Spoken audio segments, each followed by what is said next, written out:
It was clear on Monday that most of the American economy was grinding to a halt, and would remain that way for months, because of the coronavirus outbreak and the sweeping steps being taken to try to halt it.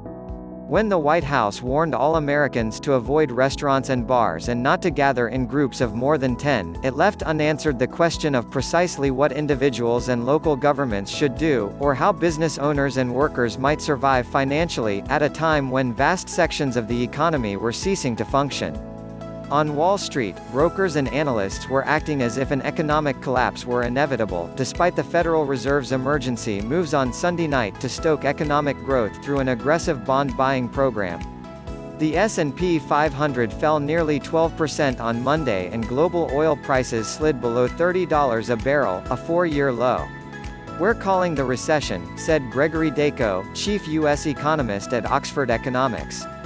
"We have the three elements to make that call: a profound, pervasive and persistent contraction in economic activity.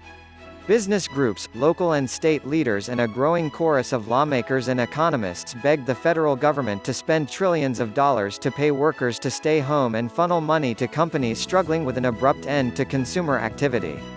The administration floated several ideas for helping industry without conveying a clear plan.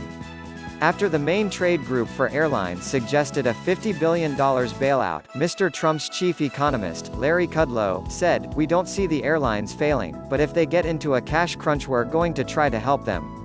Employers and employees are torn between fears of being exposed to the virus and fears of running out of money to pay for food and electricity.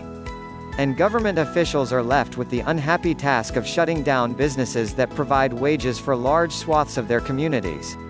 In Washington, lawmakers are working on a new fiscal stimulus package that could help workers and companies weather the storm, even as a previous package that the House passed last week still waits for Senate approval. Other businesses besides airlines are pushing for loans or direct government grants to fill the void of lost sales. Thanks for watching. Please do not forget to subscribe this channel. And please leave your suggestion in comment box.